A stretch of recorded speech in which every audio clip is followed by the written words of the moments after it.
Assalamualaikum warahmatullahi wabarakatuh. Terima kasih timbalan speaker yang saya kasihi barisan kepimpinan Amanah Nasional, para perwakilan, khususnya pemerhati yang dikasihi sekalian. Saya ikuti perbahasan dan usul serta perbahasan para perwakilan dan alhamdulillah perbahasan kita pada kali ini walaupun kita masih sebahagian besar daripada intipati perbahasan kita masih berkisar pada isu-isu parti dan isu dalaman, tetapi peratusan perbahasan kita yang memfokus kepada masalah-masalah negara, cabaran-cabaran kerajaan perpaduan, masalah dan cabaran Malaysia Madani ini juga turut disentuh dan dibahaskan. Dan kita berharap dalam konvensyen kita yang akan datang, biarlah 90% daripada perbahasan dan perbincangan kita ialah tentang bagaimana untuk kita mendukung, mempertahankan, memperkukuhkan kerajaan kita. Banyak masalah dalam kerajaan kita. Tema mengangkat agenda perpaduan ini bukan soal internal kita. Ia mungkin 5%. Soal ukhuwah itu kecil saja. Tetapi agenda perpaduan ini ialah tunjang kepada kerajaan yang sedang kita dukung sekarang ini. Kalau kita tidak memfokuskan kekuatan Parti Amanah sebagai parti yang akan menjadi tunjang kepada kerajaan sekarang ini, maka apa yang kita bincangkan akan menjadi sia-sia. Tuan-tuan, para perwakilan yang dikasihi sekalian, kita beruntung kerana kita ada sebuah negara yang merdeka. Ada di kalangan penduduk dunia ini yang masih mencari tempat untuk berteduh. Dan ada juga penduduk dunia ini yang walaupun ada negara, tetapi menunggu masa untuk dibunuh oleh penjahat Zionis, Israel dan sebagainya. Tetapi ada juga yang mereka yang mempunyai negara, tetapi tidak ada sebuah kerajaan yang baik, yang punyai keabsahan, yang menyebabkan walaupun dia ada punya negara, kerajaan berubah-ubah, hidup mereka dalam keadaan yang tak senang. Ada juga penduduk dalam dunia ini yang ada negara, ada kerajaan yang baik, tetapi mereka tidak hidup dalam keadaan yang sejahtera kerana sistem dalam negara itu yang tidak kukuh, yang tidak kuat. Dan menjadi peranan kita dalam Parti Amanah untuk mempertahankan, memperkukuhkan sebuah sistem yang mantap, yang rahmah kepada rakyat, yang boleh mempertahankan negara kita ini daripada segala macam masalah dan petualang-petualang yang boleh merosakkan negara kita. Tuan-tuan, saya nak sebutkan perkara ini sebab fokus kita sebagai sebuah parti kerajaan sudah berbeza. Kalau dulu sayap pemuda fokus mereka mengkritik kerajaan, berdemonstrasi, berhimpun. Tetapi peranan kita hari ini melihat kepada sistem yang kita ada. Daripada 183 perkara dalam perlembagaan, ada banyak yang perlu kita semak dan kita perlu perbaiki. Daripada lebih 830 akta yang ada dalam negara kita, 147 lebih ialah akta-akta lapuk yang perlu kita perkemas dan kita perlu perbaiki. Ini cabaran kita dan ini yang seharusnya kita perbahaskan. Bukan cerita soal siapa dapat jawatan. Semata-mata betul lah, itu juga perlu diperjelaskan oleh kepimpinan. Tetapi cabaran negara kita kalau kita tengok dalam perbahasan di Dewan Rakyat dan di Dewan Negara, soal nak menguruskan fiskal kita, kita ada begitu banyak kekangan nak menguruskan subsidi kita. Yang sekarang ini kalau tahun-tahun sebelum ini, subsidi kita bermain 23 bilion setahun. Tahun lepas, 2022, kerajaan 4 kali ganda belanjakan untuk subsidi, 90.3 bilion. Kita nak kurangkan, rakyat akan marah. Kita nak kurangkan kos subsidi untuk BRIM, STR dan sebagainya, rakyat akan marah.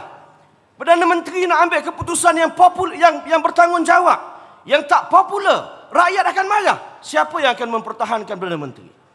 Adakah hanya Presiden kita? Adakah hanya Menteri Kesihatan kita? Kalau kita sibuk dengan hal dalaman tak habis-habis, maka siapa yang akan mempertahankan kerajaan ini? Para perwakilan yang dikasihi sekalian, masalah di depan ini begitu besar dan banyak. Sebagai sebuah kerajaan yang ada portfolio, 4 portfolio ini, tugas kita bukan hanya menyokong, bukan hanya memberikan keselesaan kepada mereka, Tetapi tugas kita ialah membantu mereka-mereka ini, menteri dan timbalan menteri kita ini, untuk betul-betul menjalankan tugas yang terbaik mengikut portfolio yang mereka pikul. Ini tugas kita, bukan hanya jumpa menteri bawa proposal, bawa cadangan yang orang lain punya. Sepatutnya kita yang bagi maklumat harga barang, masalah kesihatan di Lahad Datu, ada mungkin doktor yang buat masalah, kita boleh terus berhubung dengan menteri kita. Ini yang saya ingat harus menjadi tumpuan dan maudhu' perbahasan kita yang berlangsung pada hari ini. Tuan-tuan, ada sedikitlah yang disentuh berkait dengan pemuda. Soal pertamanya soal kawasan pemuda yang berdaftar dan belum. Saya akui memang kita dah tubuhkan 13 buah negeri rasmi, 1 belum perleh. Ini pun 2 tahun lepas pun saya beri penekanan, tapi tak apalah. Untuk 5-6 bulan ini akan jadi fokus kita. Begitu juga dengan kawasan-kawasan pemuda yang belum diselesaikan, ini juga harus menjadi fokus. Saya ingat dalam 78 kawasan belum ditubuhkan secara rasmi. InsyaAllah 6 bulan pertama ini itulah yang saya minta Exco dan barisan kepimpinan yang baru ini untuk dapat turun ke bawah. Tuan-tuan, saya akui dalam tempoh 2 tahun ini saya hanyalah Ketua Pemuda Bidang Terjun. Saya bukan dilantik menang dalam pemilihan, tetapi kita menyelesaikan kerja rakan-rakan kita yang ditinggalkan. Ada rakan kita yang meninggal, dan saya bersyukur atas sokongan daripada Presiden, mantan timbalan Presiden, naib-naib Presiden, pimpinan yang di atas ini terus mendukung saya, dan kita dapat tamat sehingga ke garis yang penamat. Dengan barisan kepimpinan yang dipilih yang baru ini, saya yakin kita memang berada pada era baru pemuda. Dan mendengar ucapan daripada Ketua Wardah tadi, saya sebutkan sebahagian yang dia sebut itu, dia dah ambil poin saya. Maknanya kita dah ada satu pemikiran yang sama, kita bergerak sama-sama untuk mengangkat dan memastikan wajah-wajah baru dalam generasi parti ini tidak tandus dan tidak kontang. Dan yang seterusnya juga ada disentuh soal latihan kepada pemuda. Saya nak sebutkan, sebelum ini kita ada Akademi Kepimpinan Putra, tetapi fokusnya lebih kepada mempersiapkan calon dalam pilihan raya. Untuk yang terbaru, kita juga mewujudkan Akademi Tunas Negarawan.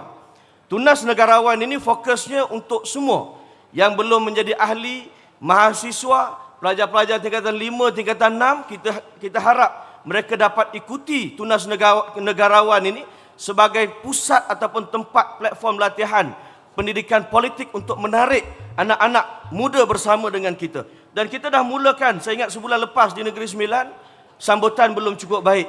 Jadi saya minta pada ahli-ahli kita, khususnya yang ada anak-anak yang punya potensi. Sebab banyak-banyak kita nak rekrut anak-anak muda ini yang betul-betul akan kekal dengan kita ialah anak ahli. Anak ahli kita, anak kepimpinan kita. Sebab mereka sudah ada satu pilihan yang jelas. Hak lain tu kalau kita jala, 100 kita jala, mungkin 5 orang yang akan datang. Jadi saya ingat tak perlu kita buang masa.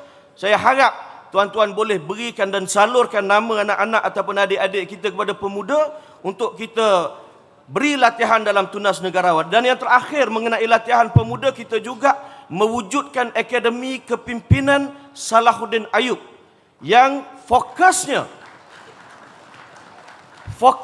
untuk menyediakan latihan dan kepimpinan yang intensif bertahap tinggi kepada barisan kepimpinan pemuda nasional, ketua-ketua pemuda kawasan, supaya mereka mempunyai satu kemahiran yang cukup untuk memimpin parti ini. Jadi saya ingat itu saja.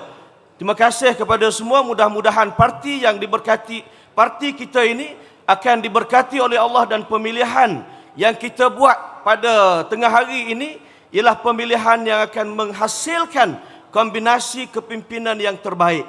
Kita tak mahu yang menang kerana manipulasi sistem, tetapi kita mahu biarlah kualiti itu yang diangkat dan dinilai oleh perwakilan kita. Sekian, wabillahi taufiq wal hidayah. Assalamualaikum warahmatullahi wabarakatuh. Takbir!